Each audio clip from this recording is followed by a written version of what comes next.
you to do a thought exercise with me. First, think about who you are, your demographics. I might say I am a Christian, a woman, priest, mother, white, middle class, etc. Got yours? It's okay if there's just a few. Now, think about who you are not. My guess is the first list helps define the second. I am not non-Christian, male, a layperson, child-free, BIPOC, poor, etc. It's not so hard to get yourself sorted. It's natural for human beings. We want to do it, to figure out who we are and who we are not. And we tend to use binary opposites to do it. I'm sure you know binary is a fancy word that just means two things that oppose each other. It feels good to sort stuff into two categories: clean and dirty laundry, health food, junk food, male and female, mind and body, thoughts and emotions. But here's the thing. Whenever we sort things into binaries, this one or that one, the next thing we do is rank them. We decide which one is better. You can see it in our history. We made whiteness and blackness, and then we ranked them. We made rich people and poor people, and we ranked them. We made paid labor and gave it to men. And we made unpaid labor and assigned it to women, and then we ranked them. I could go on and on. Binaries make and hide hierarchies, rankings, ideas that whisper to us that one group of humans is worth more, deserves more, and should get more than another. That's a problem. It's a problem because whenever we make a binary, we make someone less than, and we make someone invisible. Because not everyone is a man or a woman, black or white, rich or poor. And it's also a problem because we are Christians who follow Jesus. And Jesus does not believe in binaries. That last statement might surprise you if you were paying attention to our gospel reading just now. Blessed to you who are poor, but woe to you who are rich. Blessed are you who are hungry, but woe to you who are full. Those sound a lot like binaries, don't they? It's true, they're not the rankings that we're used to, but isn't Jesus basically sorting people here? I don't think so. I think Jesus is doing something even more radical than flipping binaries. Here in the Gospel of Luke, in his sermon on the level place, Jesus is complicating them.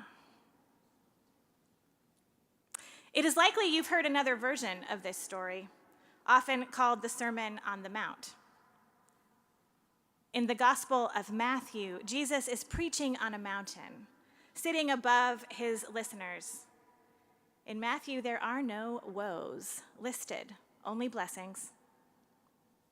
Today, however, we hear the Gospel of Luke. In Luke, Jesus also goes up a mountain to pray before beginning his first big public teaching. But then he comes down, and when he speaks, it is on a level place. Imagine him on a vast plain, looking around and seeing people from all over Judea, Jerusalem, and Tyre, people who are sick and who are sad, people who are curious, excited, people who all want to touch him. to be healed. They are already sorting themselves and each other, competing for the healing and attention they need. But there are no rankings in this level place. No one is above anyone else. No one is worth more than anyone else. Blessed are you who are poor now, Jesus says, not poor forever, not poor as a permanent category, but poor now. Blessed. The word translated as blessed here is not the same word that is used elsewhere in the Bible for the sort of blessing that is conferred upon someone, like a gift or a present. This word is more like the word respect or attention. Respected are you who are poor. Or, we respect the poor. We respect the hungry. We respect those who weep and those who are persecuted for their choice to follow God. On the level place, we pay attention with respect to these people. I am Facebook friends with a woman who is about a decade younger than me. I'll call her Kate, which is not her name.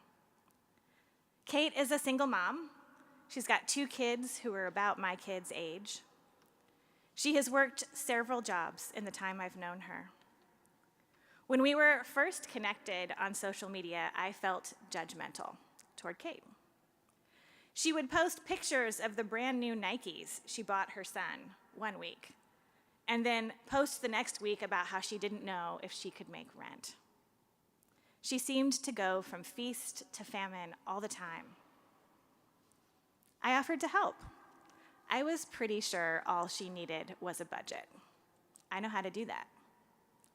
Kate was happy to get some help with this, and so we looked at her pay stubs and compared them to her bills.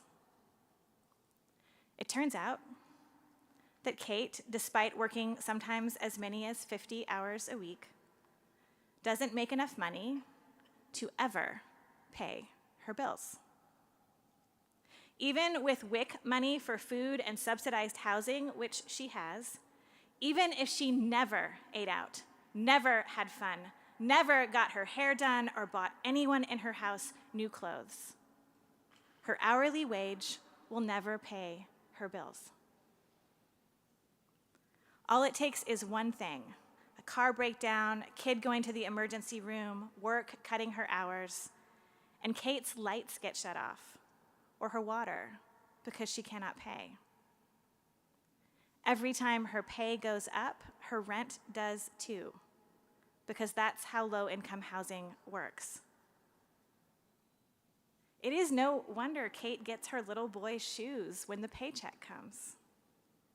She's gonna hurt next week, either way. I help her differently now. I'm a resource when she can't make ends meet. I have no qualms about this because I am aware of how hard she works and how impossible it is. I have respect for Kate. I admire her. She deals with stress and heartache and fear that I never have to face. And every day that she survives is a triumph. On the level place, we respect those experiencing poverty.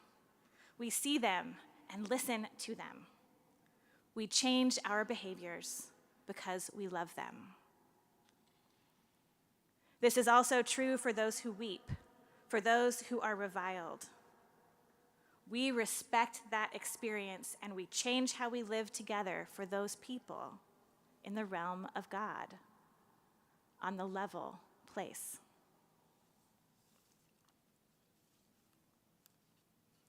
But what about the woes? I have news for you about these too. Just as the blessings are not gifts, similarly, the woes are not curses. Jesus is not saying, "Cursed are you who are rich now." The word woe in the Greek is grammatically an interjection. It's an attention-grabbing word. So less woe is me and more, whoa, watch out. Watch out, you who are rich now. Be careful, you who laugh now. On the level place, the place where we respect and listen to the poor and hungry and sorrowful, we are cautious of the powerful and rich. Not because they are bad people. I don't think the level place ranks humans, after all. But because it can be hard to stay on the level place when you are rich or showered with admiration or full of laughter. When Kate first asked me for money, I felt like maybe she didn't deserve my money, which I work hard for, after all. Whoa. It is dangerous when money enables you to put yourself above another human being or imagine that you are immune from the suffering they bear. And friends, this is for all of us. Watch out. Whoa. The cultures we live in like these divisions, and they use them to set us against each other. They are tricks, lies that intensify the suffering of some so that others can pretend they will never have to suffer at all. It is a lie that people who are poor or hungry deserve to be that way because they've messed up or made bad choices or not been smart or don't work hard enough. As if those of us who have houses and food don't also make bad choices or mess up or do stupid stuff. As if it isn't actually more work to survive when you are poor, harder to wake up and live each day when you must weep, immensely challenging to be any sort of person when you are hungry. Respect the poor. Watch out, the rich. There is no either or. I could be Kate easily, and she could be me. I am rich now, but someday I won't be. I might be admired now, but anyone paying attention can tell me that's never a permanent state. The deeper truth of who we are is never an either or division. It is more complicated and more complete than that.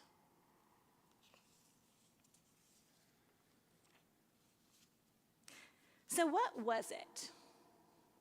A mountain or a level place? Did Jesus preach from on high or gather all these people around him on a vast level plain? Well, if you've been paying attention this sermon, you might guess I'm not going to choose between either a level place or a mountaintop. Here's what I will say. The Jesus who said these things is himself the complicating of a vast and established binary, God or human. All our logic tells us these should be separate, and one is definitely better than the other. But here he is, God and human, giving us the good news that binaries can never hold all of who we are. The body of Jesus Christ is the ultimate level place. God, born, living, and dying among us, explodes all the categories and ranks human beings have been able to come up with. God, mortal, weeping, poor, and hungry, shows us who to attend to with care, compassion, and respect. So whoever and wherever you are now, whether you are poor or rich, hungry or full, weeping or laughing or any of the many places that exist in between. Know this. On the level place, first, you are a child of God. In this community of faith, we are each week invited to consume the body of Jesus and then to become it, ambassadors of this level place, sent to see each other and work for the end of all of the lies. This is the truth. We do not have to live divided.